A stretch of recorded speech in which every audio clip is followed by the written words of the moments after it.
మీరు తిరిగిన కొన్ని దేశాలలో ఒక 5 10 చెప్తా. అందులో మీకు ఇష్టమైన ప్లేస్ ఫుడ్ చెప్పాలి. ఇట్లా ఫాస్ట్ గా చెప్పాలి. చాలా చాలా టఫ్ క్వశ్చన్ అడుగుతారు. ఎంత ట్రావెలర్ అయినా కూడా ఫుడ్ లో చాలా poor ma'am. First country guess చేసి ఆ తర్వాత అక్కడ ఫుడ్ ఏంటి ప్లేస్ ఏంటి చెప్పాలి. మ్యామ్ ఫుడ్ లో చాలా పూర్ మ్యామ్. అయినా కూడా చెప్పాలి. స్కూల్లో ఫెయిల్ చేసినట్టు ఫెయిల్ చేస్తున్నారు నన్ను. ఏం పర్లేదు. శ్రీలంక మ్యామ్. రావణ ఫోర్ట్ అని అంటారు. కరెక్టే. నెక్స్ట్ కంట్రీ ఏంటి? వావ్, ఇది మటుకి చాలా ట్రిక్కీగా ఉన్నాం. ఎందుకంటే నేను ఎప్పుడు వెళ్ళానా వెళ్ళలేదు కూడా గుర్తు రావట్లేదు అసలు నాకు. మీరు వెళ్ళినే పెట్టండి. అయ్యా అయ్యా, కానీ నేను 4 ప్లేస్ వెళ్ళలేదు, గుర్తు రావట్లేదు. అయ్యా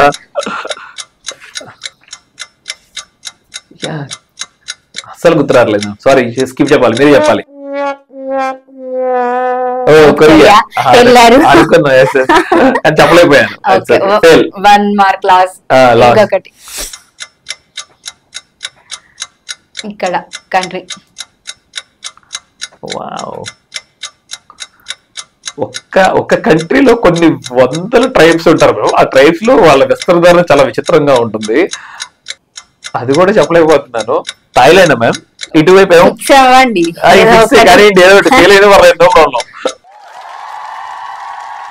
ఫిలిపీన్స్. అక్కడ ఫుడ్ ప్లేస్.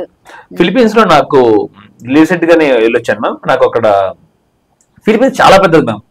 చాలా వందల దీవులు ఉన్నాయి. వాటిని ఎక్స్ప్లోర్ చేయాలంటే మనకి సంవత్సరం పైన పడుతుంది. అక్కడ కల్చర్ కూడా తెలుసుకోవాలనుకుంటే. అందుకే నేను కరెక్ట్ గా ఆన్సర్ చెప్పలేకపోయాను మీకు. నేను కేవలం అక్కడ ఉంది 6 రోజులే. 6 రోజులు సరిపోదు ఆ దేశాన్ని మొత్తం ఎక్స్ప్లోర్ చేసి చూడాలంటే. కానీ ఒక ముఖ్యమైన బామ్మగారిని అయితే కలిసి వచ్చాను అక్కడ. 108 సంవత్సరాల బామ్మగారు. ఆ బామ్మగారు నాకు చాలా డిఫరెంట్ అనిపించారు. ఇప్పుడు కూడా టాటూస్ వేస్తూ ఉంటారు. Oldest tattoos. ఎవరు పెళ్లి చేసుకోవాలి ఆవిడ. అది చాలా ఇంట్రెస్టింగ్ అనిపించింది నాకు. అంతేనా? ఇంకా ఫుడ్ ప్లేస్ ఫుడ్ చాలా పూర్ మ్యామ్. వెరీ పూర్ చెప్పాక నేను. ఫుడ్ అని అడగద్దు నన్ను. మీరు అడ్వెంచరస్, దూకాలి, సాహసాలు చేయాలి, ఇలాంటివి చెప్పండి. యాక్టివ్ వాల్కెనోస్ ఎక్కాలి, కొండలు ఎక్కాలి, దూకాలి కొండల మీద నుండి, ఇవన్నీ చెప్తారు రెడీగా. Next Cambodia ma'am. ఫిక్సా? షూరా? షూర్ మ్యామ్, వేసేయండి. అందుకే అడిగా. ఇక్కడ చెప్పండి. మంచి మెమొరబుల్ ఇన్సిడెంట్ ఉంటది కదా. Okay, next. Wow ma'am, Ethiopia. షూరా? 100% మ్యామ్. పక్కా మ్యామ్, పక్కా. కరెక్ట్. చెప్పండి మంచి ప్లేస్. Tribes ma'am. ట్రైబ్స్ చాలా ట్రైబ్స్ ఉంటారు. ఇప్పుడు కూడా అసలు చాలా భయంకరమైన డేంజరస్ ట్రైబ్స్ ఉంటారు. మనం మోస్ట్ డేంజరస్ ట్రైబ్ అని చెప్పి ఇట్లాగా కట్ చేసుకుంటారు, ప్లేట్ పెట్టుకుంటారు మట్టితో. అసలు యూనిక్ అట్లాంటి చాలా ఉన్నాయి. ఇందా చెప్పిన బానా ట్రైబ్ కూడా వాళ్ళు చెప్పే అడవిల్లో ఉంటారని చెప్పి వాళ్ళతో. అట్లుంటే ఫుడ్ ఎలా తీసుకుంటారు అసలు వాళ్ళు? అప్పుడు తీసేస్తారండి ప్లేట్. ఆ టైంలో ఎందుకని అట్లా పెడతారు? వాళ్ళ కల్చర్ ఇక అది, ఓల్డెస్ట్ కల్చర్ ఇక అది. బాబోయ్, అంటే ఒకలాంటి పెయిన్ ఉండదా? తప్పకుండా ఉంటుందండి. ఎందుకు ఉండదండి? మరి ప్రధాన్ని ఇక్కడ కట్ చేసి దీన్ని సాగదీయాలి కదా, టైం పడుతుంది. అంత మెడకి కూడా ఇంత పెద్దది పెట్టుకుంటారు. అలే మెడక్ కాదు, ఇదే ఇక్కడ వేలాడుతుంది కదా, అందుకే మనకు అలా తెలుస్తుంది ముందుకున్నట్లు. కానీ చాలా స్లో టైం అండి ప్రాసెస్. ఊరిని ఇప్పుడు ఇట్లా కట్ చేసేసి పెట్టేసుకోరు. కొంచెం కట్ చేస్తారు, తర్వాత మళ్ళీ కొంచెం కట్ చేస్తారు, మళ్ళీ కొంచెం కట్ చేస్తారు. అట్లా వాళ్ళ పిల్లలకి 11 years వచ్చినప్పుడు నుండి స్టార్ట్ చేస్తారు. రకరకాల నమ్మకాలు. ఆ ప్లేట్ అక్కడ ఉండాలంటే తప్పకుండా పళ్ళు కూడా తీసేసేయాలి. కింద 4 పళ్ళు అడ్డొస్తుంది కదా, ఈ 4 పళ్ళు కూడా తీసేస్తారు. అలా ఒక్కసారి బ్రేక్ చేసి పీకేసేయరు.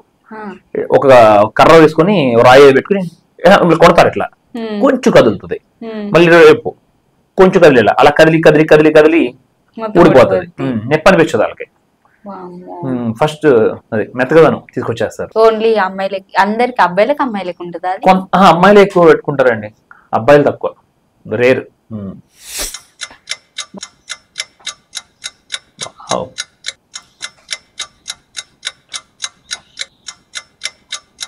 భలే ట్రిక్కీగా అడుగుతారండి మీరు క్వశ్చన్లు. అదేగా మా స్పెషల్. నేను కంట్రీలో పుట్టారేంటి మీరు? తిరిగారు కదా, ఎక్స్ప్లోర్ చేయడానికే కదా. మొత్తం మీ కళ్ళతో మాకు ఆ ప్రపంచాన్ని చూపెట్టాలి, ఇది కూడా కనిపెట్టాలి. నేను ఆఫ్రికన్ కంట్రీస్ చాలా తిరిగానండి, కానీ ఆఫ్రికా మెయిన్ వెస్ట్ ఆఫ్రికాలో ఎక్కువగా మాస్క్ కల్చర్ ఉంది. ఇటువైపు ఏమో నాకు అసలు చెప్పలేకపోతున్నాను. ఇంకా బుర్కినా ఫాసో అయి ఉండొచ్చు, మాలి అయి ఉండొచ్చు. బుర్కినా ఫాసో వేసుకుందాం కానండి, ఇట్స్ ఓకే కానండి. Yeah good, very good, thank you. కలిసి వచ్చింది. ఓకే, ప్లేస్ ఒక వింత ఎక్స్పీరియన్స్ అక్కడ. అబ్బా, ఇది మీరు చెప్తే షాక్ అవుతారు. బుర్కినా ఫాసోలో వెళ్ళి నేను చర్చ్ లో వీడియో తీసా, టింగు టింగు టింగు టింగు అని చెప్పి. ఒక అతను వచ్చాడు, ఎవడరా నువ్వు అన్నాడు. నేను ఇట్లా ట్రావెలర్ ని చర్చ్ చూపిద్దామని వచ్చాను. నన్ను మా పర్మిషన్ తీసుకోకుండా నువ్వు ఎందుకు చేస్తావు అన్నాడు. పంతం పోయాడు. నేను పంతం పోలా, సారీ చెప్పమన్నాడు. ఓకే సారీ అని అన్నాను. కరెక్ట్ గా 2 years బ్యాక్ నేను అతను తప్పుగా ఫీల్ అవ్వట్లా. ఏం జరిగిందంటే కరెక్ట్ గా 2 సంవత్సరాల క్రితమే టెర్రరిస్టులు బాంబులు పెట్టి చాలా మంది చంపేశారు బుర్కినా ఫాసోలో. 4 ప్రదేశాల్లో జరిగింది అటాక్. అందుకని వాళ్ళకి భయం ఉంటుంది కదా, ఎవడో కొత్త వాడు వచ్చి వీడియోలు తీసుకుంటూ తర్వాత ప్లాన్ చేస్తాడేమో ఏదైనా పెట్టడానికి, బాంబులు పెట్టడానికి అని చెప్పి పంతం పోయి వాళ్ళందరూ నన్ను తీసుకెళ్లి జైల్లో పెట్టారు. పోలీస్ స్టేషన్ లో కూర్చోబెట్టి అక్కడే కూర్చున్నాను. పొద్దున్న నుండి సాయంత్రం 6 కూర్చుంటే తర్వాత ఎస్ఐ వచ్చి మాట్లాడా, ఎవరు బాబు నువ్వు అంటే, ఇలా నేను ట్రావెలర్ అని, నాకు అర్థమైంది నీ తప్పేం లేదని, కానీ నిన్ను ఉంచట్లా, లెక్క అయితే ఉంచాలి, ఈ రూమ్ లోనే ఉంచాలి నిన్ను తెల్లారి వరకు, ఇది సాల్వ్ అయ్యే వరకు, ఎన్ని రోజులైనా నీ మీద నమ్మకంతో నేను ఇప్పుడు నిన్ను హోటల్ పంపించేస్తున్నాను మీ ఫ్రెండ్ తో, కానీ ప్రతి ఒక్క వస్తువు ఇక్కడ పెట్టేసి వెళ్ళిపో అన్నాడు. నీ దగ్గర ఉన్నవి నా 2 ఫోన్లు, పాస్పోర్ట్లు, అన్ని కెమెరాలు అన్ని అలా పెట్టేసి మళ్ళీ పొద్దున్న 5 వచ్చి కూర్చో, మళ్ళీ ఆడొచ్చు నిన్ను ఇక్కడ లేవని అడిగాడని నేను చేస్తాను, నీ మీద నమ్మకం నేను పంపుతున్నాను, ఇక్కడ పడుకోలేవు కదా నువ్వు ఈ దోమల్లో, ఏదో నాకు అర్థం, నేను స్ట్రగుల్ చేయాలి, నాకు ఇష్టం లేదు అని చెప్పి వెళ్తే వాళ్ళు ఎమ్మటే మొత్తం నా పాస్పోర్ట్స్ అన్ని ఇండియన్ ఎంబసీ పంపించి ఎంక్వైరీ చేశారు. ఇతను ఎవరో స్పైయా లేకపోతే సంథింగ్ టెర్రరిస్ట్ ఈ గ్రూప్స్ లో ఉన్నాడా అని చెప్తే వాళ్ళు లేదు, జెన్యూన్ పర్సన్ ట్రావెలర్, అతని మీద ఏ కేసు లేదని చెప్పి యాక్సెప్ట్ చేస్తే నన్ను అప్పుడు మళ్ళీ పొద్దునే పంపించారు. మరి పొద్దున 5 వెళ్ళిపోయారు. తను జాలి తెలిసి నన్ను పడుకోవడం పంపించాడు, అక్కడ ఉండలేదని చెప్పి. రాత్రి వెళ్ళినాను, మళ్ళీ పొద్దున్న 5 మళ్ళీ వెళ్ళి ఆడే కూర్చున్నాను లోపల.